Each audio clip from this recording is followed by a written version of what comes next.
Welcome back to our Introduction to SolidWorks video series.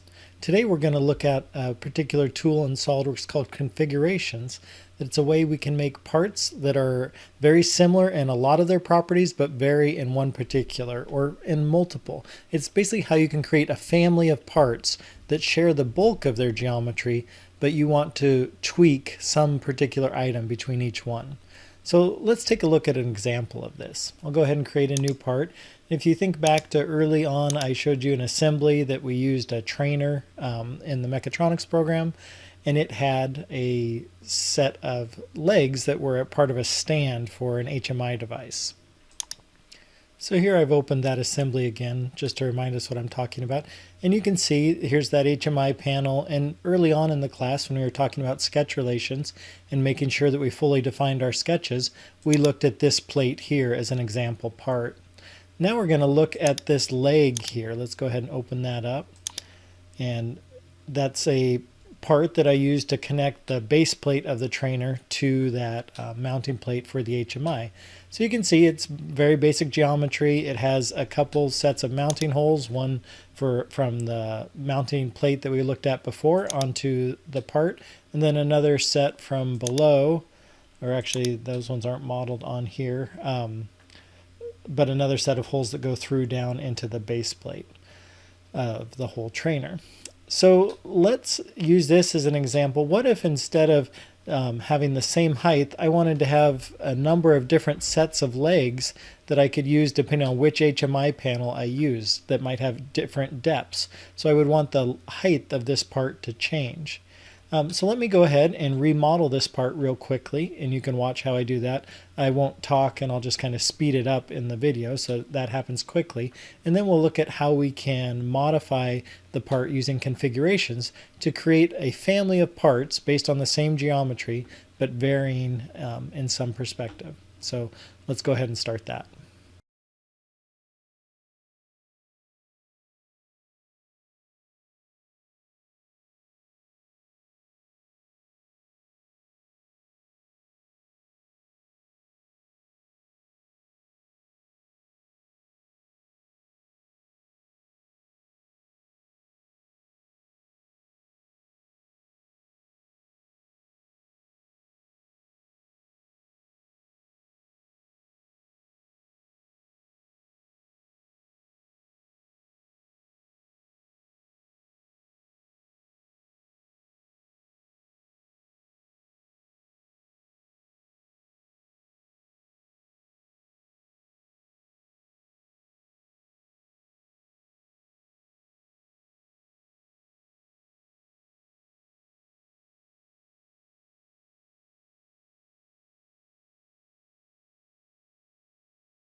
Okay, so there I've created the basic geometry of the part, real similar to what we saw before.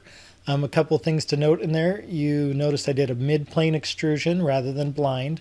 That just helps when I'm referencing other parts, that if you look at it, now the right plane is right down the middle of it instead of on one face of it.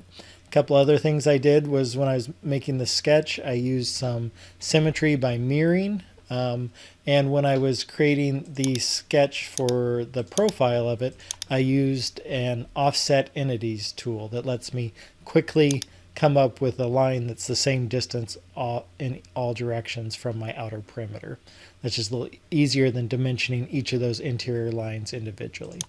Okay, so we have our part now, and now let's say I want to create, actually let's customize this part a little bit more. Let's say I don't like actually, let's customize it after I do the configurations.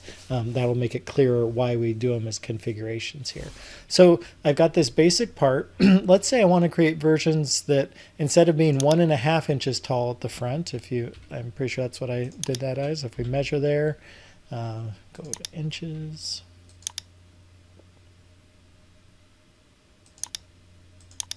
Yeah, so the front's at 1.5 inches, and then I defined the geometry for this top piece based on an angle, right? If I come back here and look at it, at 15 degrees. And we just go back as a reminder, my sketch was fully defined, right? If I go in there, down here at the bottom, it says fully defined.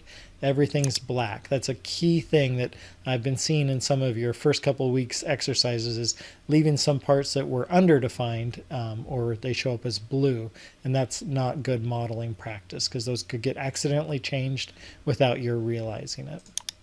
Okay, so let's go through, and now we're always typically working in the feature manager up until now, or property manager if we were working on a particular feature or sketch. Now we're going to start using this next one over called the configuration manager. And you'll see that in this part, and let me go ahead and save this part.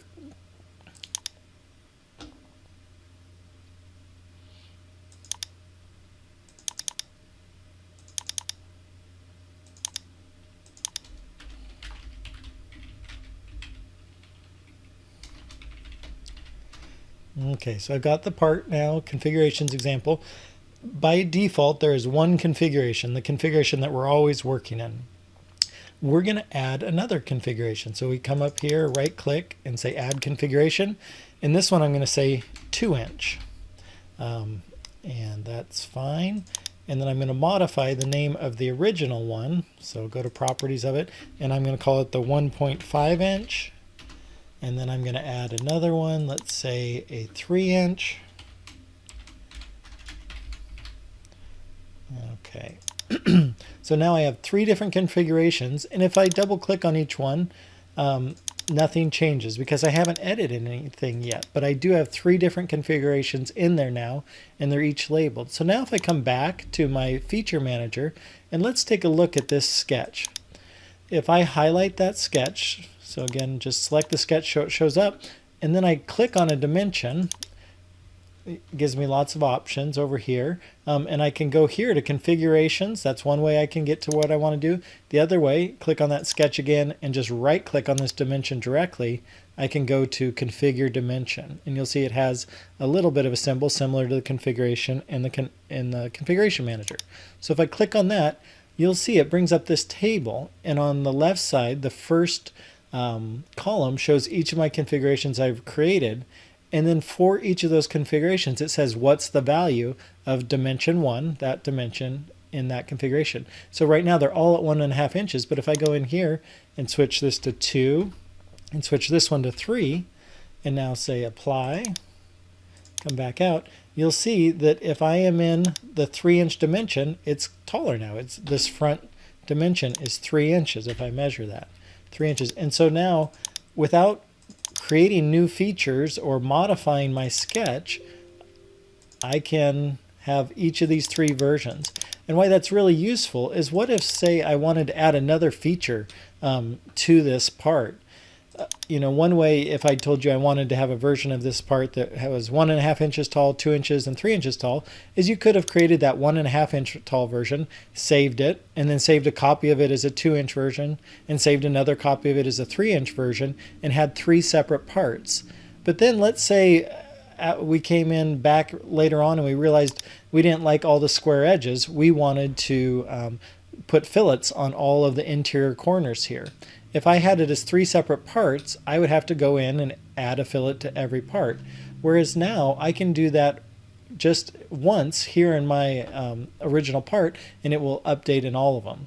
And there's a little bit of detail to doing that. So let's go ahead and watch how we do that. So let's say I want to add fillet, and I want it to be, let's say, 3/8 of an inch. Now let's say, what do I want to fillet? And I said all the interior corners to get rid of these sharp corners. So these are, in real life, these are a 3D printed part, so it's always kind of nicer to have smooth, rounded corners. Okay, so I will say okay, and it did that. And now here, let's look at what happens when I switch configurations. It doesn't show up in the other configurations, because one thing, when you look at the properties of the configuration, each time you create a new configuration, down here it says suppress features. And that basically means that anything that gets added to it after the configuration was created is going to be suppressed unless you uncheck this box. So I could have either unchecked it at the start, or another way I can do it is come back to my feature tree and right click on the property, just like I right clicked on that dimension. If you remember here, when I wanted to set this dimension to different things, I said configure dimension. I can do the same thing down here to a feature and say configure feature. And it comes up with a similar list here. And it says for each configuration, do I want to suppress? That means don't allow it to affect the model. Or do I want to not suppress it? So if I uncheck suppress on all those, now that single fillet is active in all the configurations. So the 1.5 inch configuration, the 2 inch configuration, and the 3 inch configuration. So that's a basic introduction to configurations. It's a great way to modify either dimensions or features or properties of features to allow you to build families of parts. You can go beyond this. So these are, up-level parent configurations. Let's say within one of these configurations, I wanted to have then more sub-configurations. You can do that by adding what's called derived configurations. And so this would be like 1.5 inch with tabs, let's say. I can say OK to that. And then what that means, you'll see now under the configuration tree, there's a separate one. And I'm going to look at the properties for it. And suppress features isn't checked. So now if I go back to my feature tree while I'm in this version, and we can see that again, the 1.5 inch version with tabs, I could add a feature onto the side of this. It's going to stick a couple tabs out here. Just say I wanted to add some screw holes or something. Let's see.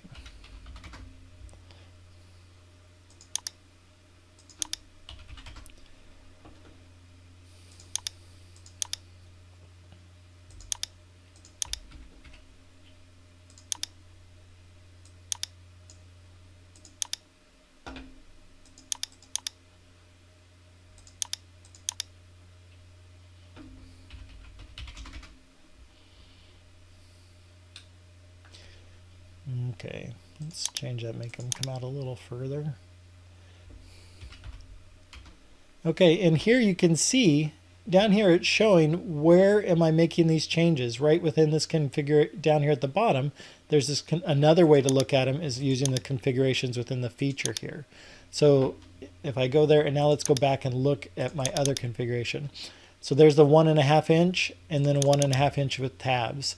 And then if we come down here, my 2 inch doesn't have the tabs, because if I go back and look at the configuration for that feature, so let's look at configure feature, you'll see it's suppressed in everything except my 1.5 inch with tabs. Let's say I wanted to add those tabs to all the other ones as well.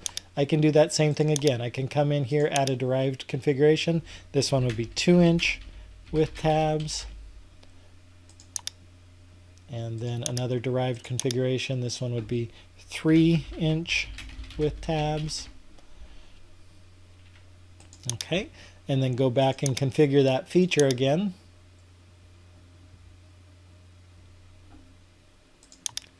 And press the tabs in each of the version with tabs. Hit apply. And you can see now I have 6 different configurations, 2 of which all share a height. So like I have 2 different versions that are 1.5 inch tall, one without tabs, one with tabs. And then same thing with the 2 inch. I have a 2 inch without tabs and a 2 inch with tabs. 3 inch without tabs and 3 inch with tabs.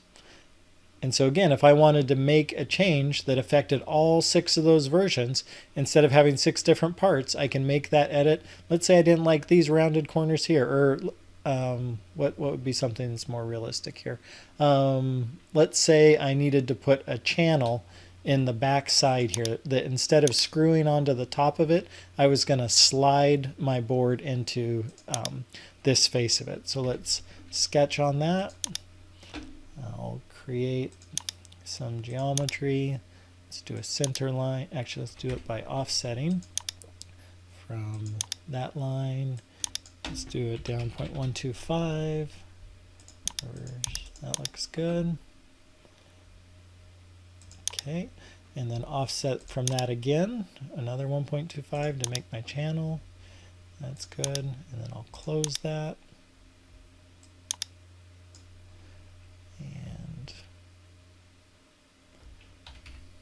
Use a convert entities. If you haven't noticed that in your book or remembered that from your book, that's where I select a edge or feature from the existing part and hit convert entities, and that brings forward onto my sketch the geometry from that. And then I can use the trim entities to just trim up these wherever they overlap there. That's another really useful tool when you're kind of trying to clean up intersections. Okay, and then I will turn that into an extruded cut of 0.1 inches. Okay, so I have added a slot there. You can see that. And let's go and look and see if it shows up in all my configurations.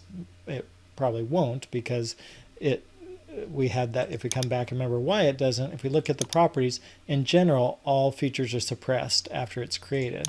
But I can, like we talked about, go back and configure that feature